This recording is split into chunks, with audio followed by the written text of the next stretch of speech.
Hey, how's it going, everybody? For today's video, I thought we could just sit down and do a little ramble. Haven't done one in a while, and days like today, where it's a Thursday around noon, and nothing's really happening. So, occasionally you'll see me look up at my monitor, just making sure no customer comes in. But I thought I'd do a little ramble today. I also thought we'd be a little closer. Before I was out in my kind of like my main room. And a lot of people were complaining about the sound quality, so this way we're a little closer. And hopefully this sounds a little better. But today I wanted to just kind of ramble about some, how do I want to put this, unique people that have come through already. And I want to preface this by saying 99% of the people that come through the doors are very like-minded, reasonable people. What I mean by that is obviously they're into firearms, or they're brand new to it and they're trying to get into it. I know people that have, 100 firearms to themselves, and I know people that they walk in here and it's their very first time ever touching a gun. So, but even then, most people are still they're like-minded. They're reasonable, they're police, military, former police or military, corrections officers, or even just people, maybe their parents were military, or whatever. We all had similar upbringings, so we all share a lot of the same beliefs, and again, like I said, very reasonable people. Then there's a couple that, interesting. I want to start by saying I don't know any other business that has, that has this problem where every single, and I've been open for a month now, and every single person that walks through that door has some kind of opinion, and is they're offended if you don't consider it. And what I mean is, every single person that walks in tells me how to run my business. I have never seen that, and Scott Taylor, the guy next to me that does Delaware Tactical, I told him he does concealed carry classes, and he's been open a lot longer than me, and he doesn't nearly have that problem where every single person. So there's something called, the example I'll use, there's something called MAP pricing. It's minimal advertised pricing, and what that means is, for example, my Beretta A300 or A400 Extremas, brand new, beautiful Berettas. Beretta tells me through my distributors, they say I cannot sell those lower than $19.50 for the shotgun. That is the lowest I'm allowed to sell it. I can always sell it higher, but that's the lowest I can sell it. And what they mean, they don't want people going out and potentially, get, for example, a Barrett, they're around $9,000-$10,000. They don't want people going out there and listing them for $1,000. Now, obviously, you would lose money. That would be crazy, but that's what they don't want to hurt their brand. So they set a price that I can sell it for, and so that's what I have on my tags. I have so many people. Well, there's this website that they're Beretta master dealers. They sold the most Berettas out of the whole country, and their price is only $1,500. In my opinion, you just answered your own question. That's the lowest that Beretta says I can sell it for. If there's some master dealer, if they're dealing in thousands of Berettas every year, of course Beretta's probably going to work with them and get them a better deal. But for me, as a small gun shop, a lot of my prices are MAP. They're minimal prices that I can't go lower. So I had that, not an argument, but I had that conversation with someone. He was not understanding that Cabela's, for example, Cabela's probably orders 100 of those at a time, and Beretta probably works with them and gives them a different MAP pricing than normal. But for majority of companies out there, if you go online, a Beretta A400 Extrema is $19.50, and that's because that's the lowest most places are allowed to sell it for. Like I said, there's exceptions, but for the most part, that's the minimum. The other one's military discount. Again, a lot of my products, I'm trying to be very reasonable and competitive with other shops, so I have MAP pricing, the lowest that I can sell it for. for a lot of these products, I couldn't offer military. And my other point is, strategically, every single person that walks through the door, there's a very high probability that they're prior law enforcement, corrections, or military. I live right next to the Dover Air Force Base, which is like an absolutely massive Air Force base. So again, there's a high probability that everyone comes through my door is some type of law enforcement. Now I could be sleazy, and I could say, oh, 10% military discount, and then do what a lot other stores do and just tack on everything in my store gets a 10% price hike. So like the Berettas, for example, are $19.50. I could tack on $200 onto that price, and then I could give you the military and get what I want. But again, I'm not trying to be shady. I'm not trying to be sketchy. I want the best prices, and I want to sell guns. So I'm not trying to be sketchy or anything, but some people, it absolutely offends them so badly that I don't offer a military discount. And I every time I have to explain, like, almost all my guns in here are minimum pricing. Used guns, again, if they're mine, somebody sold them to me, I can work with you on the price, but for new, I can't. Like, I literally can't. So the thing is, if you ever get caught, if theoretically a Beretta rep walks through the door because they want to give me some merchandise, see how I'm doing, and they see on that tag it says anything lower than $19.50, they can restrict my access to Beretta products. They can say, you violated MAP, we're no longer going to give you any Berettas. And they can do that. So it's not worth any kind of risk on that. The other one is, like, again, everyone wants to tell you how to run the business. I've never seen this in any other, like, field. I have people, so I do a $20 FFL transfer fee, which is the cheapest in the entire state of Delaware. Now, the reason for that is because I know from personal experience, we used to go up to Cabela's. They were $30 a transfer. They raised theirs up to $60. So because of that, I said, we're no longer going to Cabela's. Let's go somewhere else. We went to the cheapest. Other places were like $45, or it was $30 per gun. So at the time, we were shipping lower receivers, like they came in a 3-pack of Palmetto lowers. At the time, they would have charged $30 per lower. We called around, and we found a gentleman out in the middle of nowhere who said, nope, $30, all the guns, as long as they come in one order, it's $30. And because of that, we started going to him for probably a good 3 years, and I can only imagine between me, my brother, and my dad how much money we spent there. It was astronomical, but it all originated from his FFL transfer fee. So I'm hoping that, and another shop just raised theirs up to $60.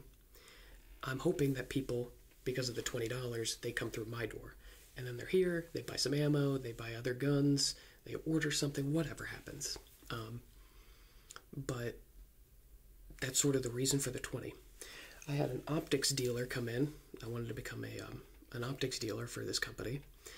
And I literally had to stop and tell him, like, dude, you're here to sell me optics.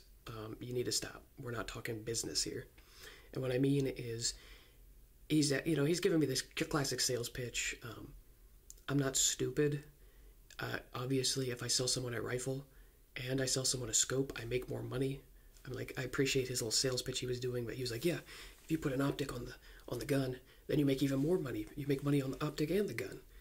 And I was like, but yeah, that's why I called you to become a dealer. I mean, that's kind of basic, basic information at that point, the common sense. But so he was giving me that stuff, and then he's like, well, what's your transfer fee?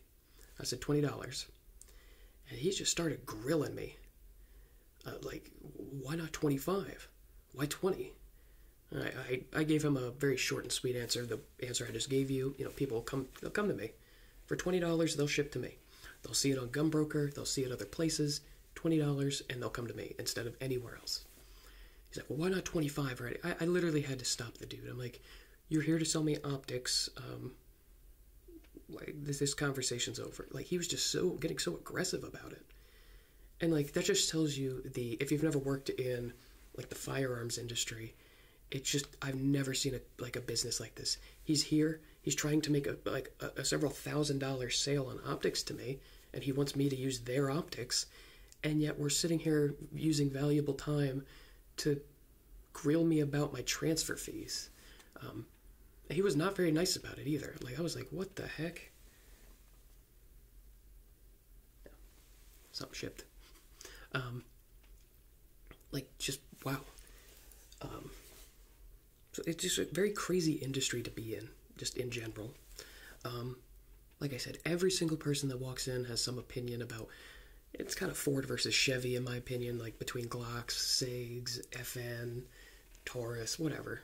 Like, all of them are, I mean, for the most part, all of them are good companies. It's like a Glock or a SIG, they're not going to, both of those are not going to steer you wrong. But I have very opinionated people. But yes, every single person, like, they just want to beat you up on the price or tell you how to do your job. Or, I was like, a lot of the times I got to be like, time out here. So I guess that's that. And then I have two customer stories I want to share. The first one is this. This right here, and the camera probably doesn't do it justice, but it's still covered in the, you know, factory cosmoline slime, whatever you want to call it. This is a beautiful, I don't know if the camera does it justice, an 8-inch Anaconda in 44 Magnum. It's a Colt Anaconda. Beautiful. This, oh my gosh, I was sitting here playing with this. I don't want to do it because of how loud it is, but just the hammer is so buttery smooth. Extremely beautiful gun. So, why am I bringing this up? So I had a gentleman, very first day I opened, walked in here, and he wanted that. I said, yeah, no problem. I'll order one for you, and we'll go from there. I'll call you when it comes in. And he made a comment. He was very weird. Again, I just opened. I have a little bit of nice variety of ammo, but like I have, he wanted 45 Colt. I said, I have some 45 Colt. He said, oh no, that's lead. I want hollow points for 45 Colt. And again, I had to explain like, this is my literal first day. Like, again, I tried a nice, you know, array of ammo and everything, but I can't have everything on my first day. A gun store is a very slow process. Just getting everything, everything built up. So he was very weird about like some of the things he was asking for, and I kept having to say, like, look, it's my first day of being open. Be patient. I'll have those things eventually. So finally, he ordered that gun, and then he made a comment that was, I knew this was going to happen, and I saw the writing on the wall, and it is what it is. He made the comment, he said, hey, look, if it comes in and there's anything, I'm very particular about my firearms, he said. He said, if there's anything wrong with it, I'm going to respectfully, you know, refuse to take it, and I'll have you order another one for me. I looked at him and I was confused. I'm like, these are brand new from factory. They're not used. They're nothing. This is brand new. It still has all the tags, the box. It's literally brand new from Colt. So I said, okay, sure, whatever. It finally came in, and well, first I had to become a Colt dealer and to be able to get one. But by the time it finally came in, someone driving by. It was like about two weeks had passed. I had to become a dealer, then get it verified on Lipsy's that I was a dealer, and then get one sent to me. So he came in, and I'm telling you, this thing's immaculate. I don't know if the video I just showed you was justice or not, but thing's immaculate. It's beautiful. And I'm at a place now where originally I didn't even want to fool with the guy.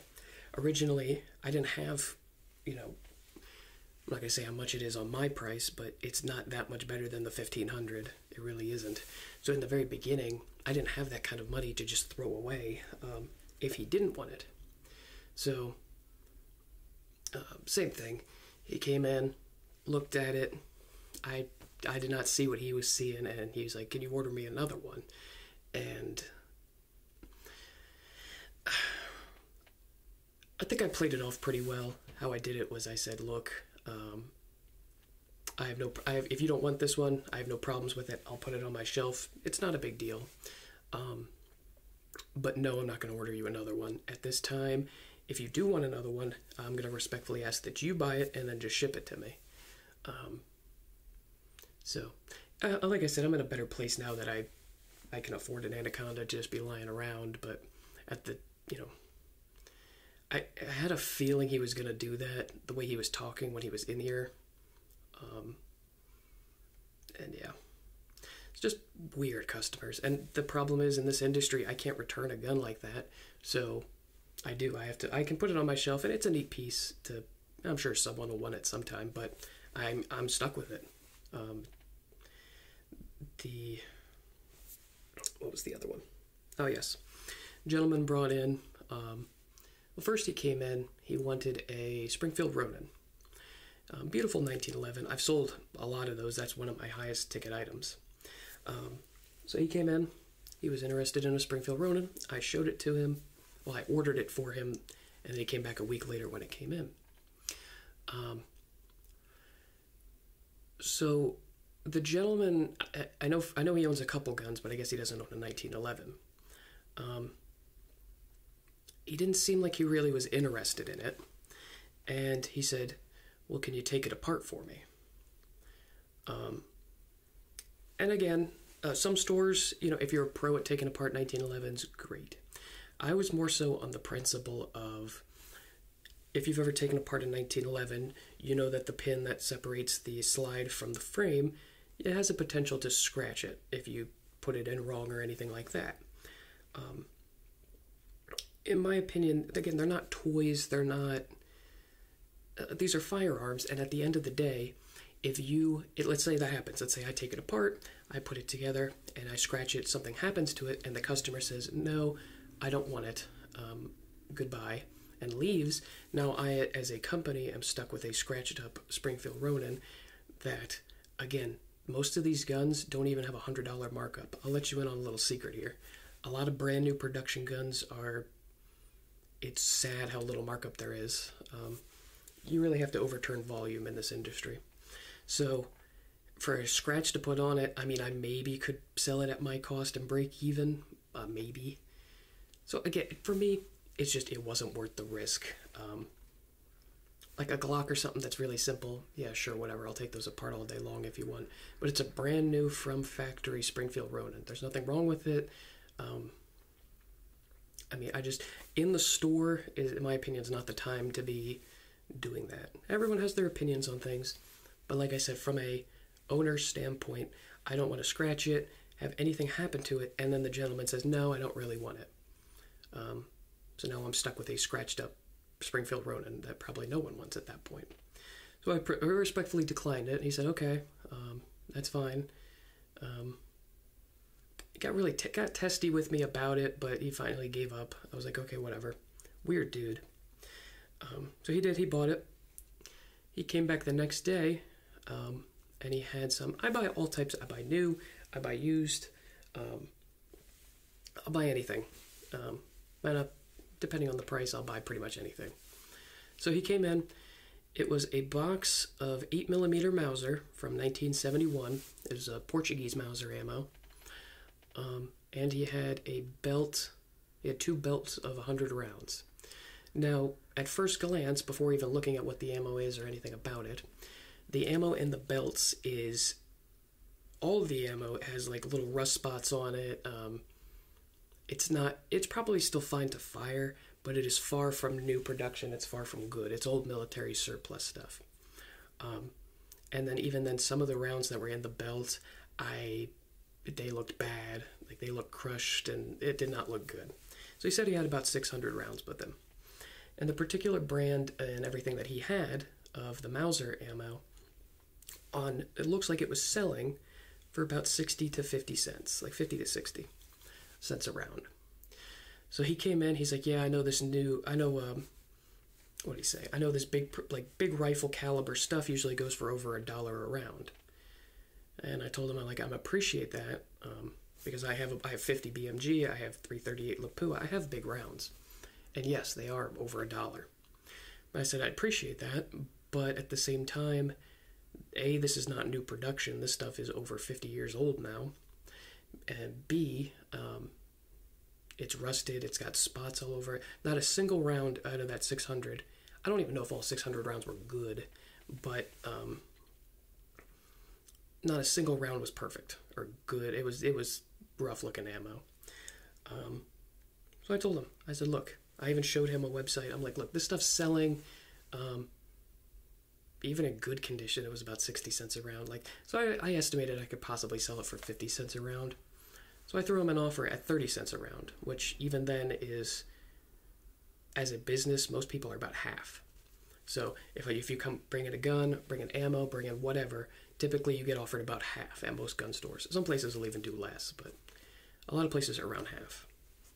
I like to try to do like 60 to 70% on things. So I offered him 30 cents a round, and again, I was at 60, so it came out to $180. Again, that's assuming that all 600 rounds were good, and I'm at like a quick glance, they were not. So again, that was very generous. Most people would probably be around like 15, 20 cents a round. I don't know who's buying military surplus 8mm like that. I'm sure there's someone, but I don't know who's buying that. So, I say, yeah, I'm in at 180. That's 30 cents a round. Looks like I could probably sell it for around 50. I think that's very fair for everything here. And again, he verbally said, he's like, I'm pretty sure this stuff's worth $1 a round, so I should have $600 worth of stuff here. And again, I had to explain to him, I'm like, look, even if this stuff was worth $1 a round, that's what I can, you have to go back to the whole, that's what I can sell it for is $1 a round. So I'm not going to offer you that. At that point, I'd probably offer you 50 cents a round. I have no idea how long 8mm Mauser is going to sit on my shelf. That's one of those things, it could sell the very next day, or it could sell a year from now. So that's typically why people offer half. So I offered him the 180. And what did he said something along the line of, well, again, this is my business. I'm on the FFL. I'm the responsible party. I handle all the firearms, all the money. I handle all the transactions. My dad and my brother will come by sometimes just to help me out. But I'm the responsible person. I handle all this stuff. So he looked at me and he said, oh, well, if you're not serious about this transaction, then I'll just go to your dad. And again, my dad's an old Army guy. He was an Army captain, so I mean, he knows about firearms. He does not know the value of 8mm Mauser, old military surplus stuff. So I just looked at him, I said, okay, and he left. Yeah, slap in the face, really. I'm the one who, again, handles everything. This is my business. Just the way he said it, like, if you're not serious about it, then I'll go to your dad. Like, that was a very serious offer, and I don't think anyone and their brother's going to offer you 180 for what you had there. Old, rusty. Not all of it was rusty. Some of it just had spots on it, but none of that was good ammo. Looking back, having some time to reflect on it, I think the 180 was a generous offer, to be honest, but besides the point, that's what I offered him was 180, and yeah. So,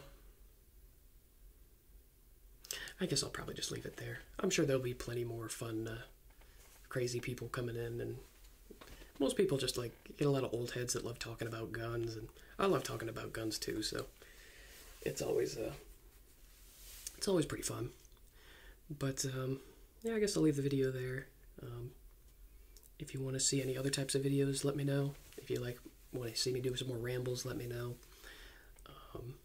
And yeah, we'll definitely try to keep uploading and keep doing better. Like I said, I think this works out if I just film while I'm working and not like when I have some downtime at work. But right, I guess I'll see you guys later. Peace.